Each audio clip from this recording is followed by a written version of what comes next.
मेरे हर नाज को पलकों पे सजा लेगी माँ। कभी डूबूं तो भरोसा है बचा लेगी माँ। ये है संभव कि माँ को तैरना ना आया तो गंवा के जान भी सीने से लगा लेगी माँ।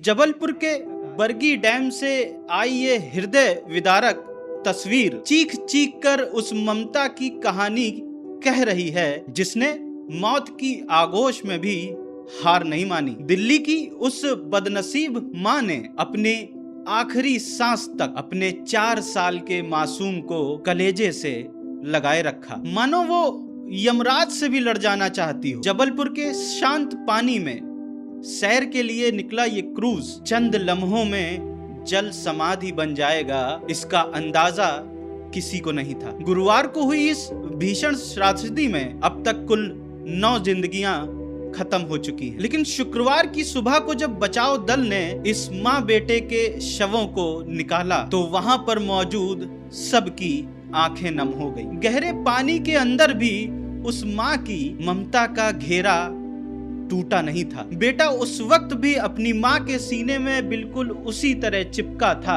मानो वो कोई लोरी सुन रहा हो। ये दोस्तों कोई प्रशासनिक चूक या कोई हादसा नहीं है, बल्कि उस परिवार की उजड़ती दुनिया है जो चंद खुशियों की तलाश में यहाँ आया था। रेस्क्यू टीम का कहना है कि शवों की स्थिति को देखकर ये साफ पता चलता है कि उस माँ ने अंतिम क्षणों तक अपने बच्चे को बचाने के लिए जद्दोजहद की होगी। क्रूज पर हो रही हंसी मजाक मौज मस्ती अब सन्नाटे में बदल चुकी है, जो आने वाले समय में सिस्टम की सुरक्षा व्यवस्था पर गहरे सवाल छोड़कर जा रही है। इस दर्दनाक हादसे ने दोस्तों मानवीय संवेदनाओं को झकझोर कर रख दिया है, जहां एक माँ का निस्वार्थ प्रेम मृत्यु के बाद भी अमर दिखाई दिया। शासन प्रशासन भले ही जांच का आदेश दे दे, लेकिन उस मासूम बच्चे की मुस्कान जो अब कहीं खो गई है और उस माँ का बलिदान शायद अब कभी वापस नहीं लौटा पाएगी। और ये दुखद घटना दोस्तों हमें जीवन की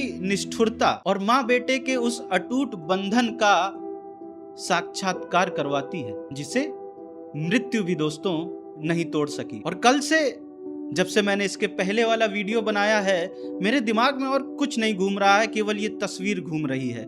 और इसी तस्वीर को लेकर मेरा कुछ अपना विचार है, वो मैं आपको इस वीडियो के माध्यम से बताना चाहता हूँ। दोस्तों कहते हैं माँ की गोद एक बच्चे के लिए दुनिया का सबसे सुरक्षित कोना होता है, लेकिन नर्मदा की लहरों से आई ये तस्वीर इस बात का जीता जागता और एक भावुक प्रमाण है कि दिल्ली से निकला एक हंसता खेलता परिवार जब नर्मदा के तट पर पहुंचा तब किसी ने ये नहीं सोचा था कि नियति ने उनके लिए क्या लिख रखा है। परिवार में शामिल पिता और बेटी तो किनारे लग गए, लेकिन ये जो तस्वीर में माँ और बेटे मौजूद हैं, ये हमेशा के लिए इन लहरों में मिल गए। जब इनके पार्थिव शरीर को दोस्तों निकाला गया तो देखने वालों की रूह कांप गई, आंखें भर आई। माँ बेटे दोनों एक दूसरे के इस कदर लिपटे थे जैसे माँ लहरों के बीच में अपने कलेजे के टुकड़े को ढाल बनकर बचाना चाह रही हो। ये गले लगाना दोस्तों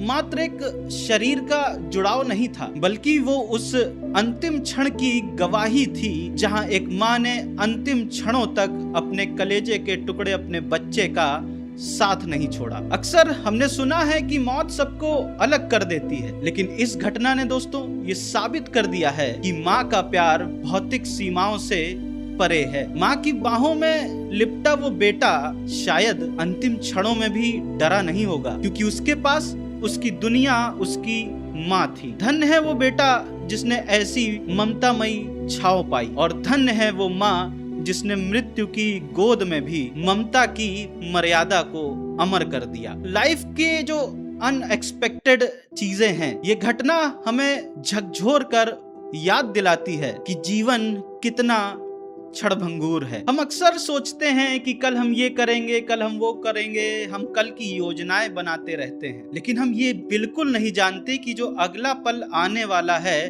वो क्या लेकर आएगा। ये तस्वीर हमसे कहती है कि अपनों के साथ निभाया गया हर एक पल बहुत कीमती है। आज जब हम इस तस्वीर को, इस विचलित कर देने वाली फोटो को देखते हैं तो बस दिल से केवल एक ही दुआ निकलती है कि हे ईश्वर, उस परिवार को इस असीम दुख को सहने की शक्ति दे। क्योंकि मौत ने भले ही उनकी सांसें छीन ली हों, लेकिन मौत उनके उस अंतिम मिलन को माँ बेटे के नहीं छीन पाई। और ये जो तस्वीर है, ये दोस्तों अनंत काल के लिए इतिहास के पन्नों में प्रेम और बलिदान की मिसाल बन गई है। और दोस्तों एक बहुत ही दुखद चीज होती है, हमारे भारत में हादसे केवल खबर बनकर रह जाते हैं। लोग कुछ देर के लिए भावुक होते हैं, संवेदनाएं व्यक्त करते हैं, कुछ गुस्सा करते हैं, और तो और कुछ लोग समय आने पर उन घटनाओं को, उन हादसों पर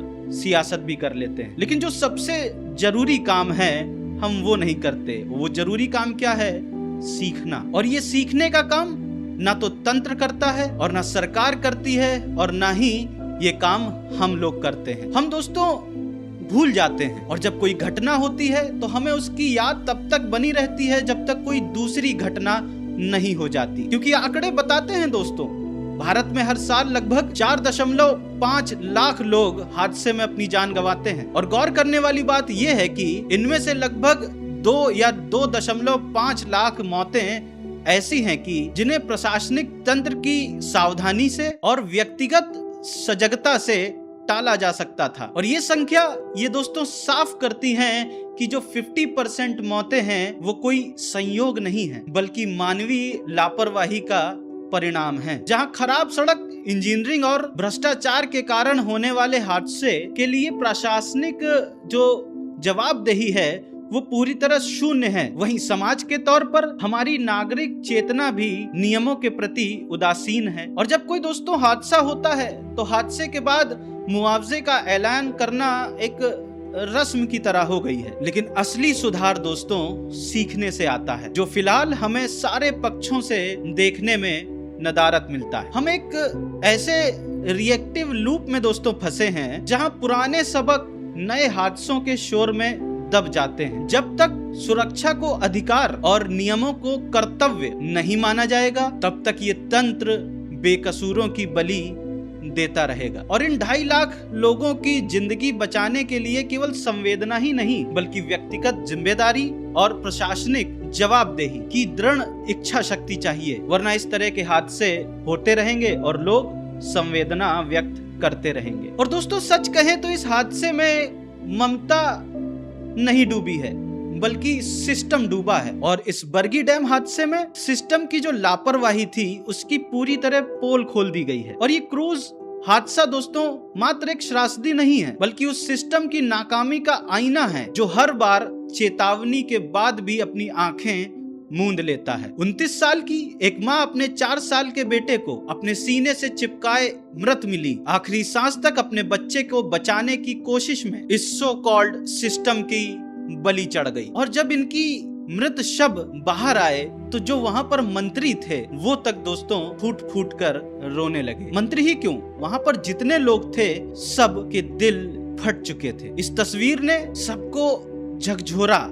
लेकिन सवाल यहाँ पर यह है, क्या ये सिस्टम को झकझोर पाएगी, जगा पाएगी? और यहाँ मैं आपको बता दूं दोस्तों कि ये जो तस्वीर एक जो वायरल हो रही है, जिसे देखकर हम और आप बहुत ज्यादा व्याकुल हो रहे हैं, असल में ये असली तस्वीर नहीं है। असली तस्वीर आपको ये है जो देखने को मिल रही है आपकी स्क्रीन में। भले ही तस्वीर नकली हो, लेकिन जो भावनाएं लोगों की निकल रही हैं इस तस्वीर को देखकर वो असली हैं। मंत्री जी, वहां पर मौजूद लोग इतने ज्यादा दुखी हो गए थे कि कोई बयान कोई बोल नहीं पा रहे थे। और जो इस घटना के बाद जो तथ्य निकल कर आ रहे हैं दोस्तों वो बहुत डराने वाले हैं। क्योंकि टिकट जो वहां पर थे वो मात्र 29 लोगों के थे, लेकिन क्रूज पर सवारियां 40 बैठी थी। खराब मौसम की चेतावनी के बाद भी क्रूज रवाना किया गया, वो भी मात्र एक ऑपरेटर और एक अटेंडेंट के सहारे इतनी सारी जानें खतरे में डाल दी गई। और सबसे जरूरी बात, जो लाइफ जैकेट थी सही समय पर सही हालत पर मौजूद ही नहीं थी। इसीलिए दोस्तों ये हादसा नहीं है, ये जिम्मेदारियों की एक सामूहिक हत्या है। नियमों की अनदेखी है, सुरक्षा से समझौता और निगरानी की पूरी विफलता, सब कुछ साफ साफ नजर आता है। लेकिन दोस्तों सवाल एक और है, कि होगा क्या। कुछ दिन सियासत चलेगी, कुछ बयान आएंगे, मुआवजे का ऐलान हो जाएगा, कुछ को निलंबित कर दिया जाएगा और फिर वही चुप्पी साध ली जाएगी। और सच कहें तो दोस्तों, ये बात सत्य है कि हादसे होते नहीं हैं, उन्हें होने दिया जाता है। उस माँ का अपने बेटे को गले लगाना एक भावुक तस्वीर नहीं है, बल्कि इस सिस्टम के ऊपर जोरदार तमाचा है। और इसीलिए सिस्टम से अब दोस्तों सवाल सीधा है, क्या इस बार तुम्हारी जवाबदेही तय होगी या फिर एक और हादसा फाइलों में दफन कर दिया जाएगा। इस बच्चे को, इसकी माँ को भावपूर्ण श्रद्धांजलि। भगवान इन दोनों पुण्य आत्मा को शांति प्रदान करे। आज के लिए बस इतना ही। मैं फिर जल्दी मिलूंगा, तब तक के लिए जय हिंद, जय भारत, नमस्ते।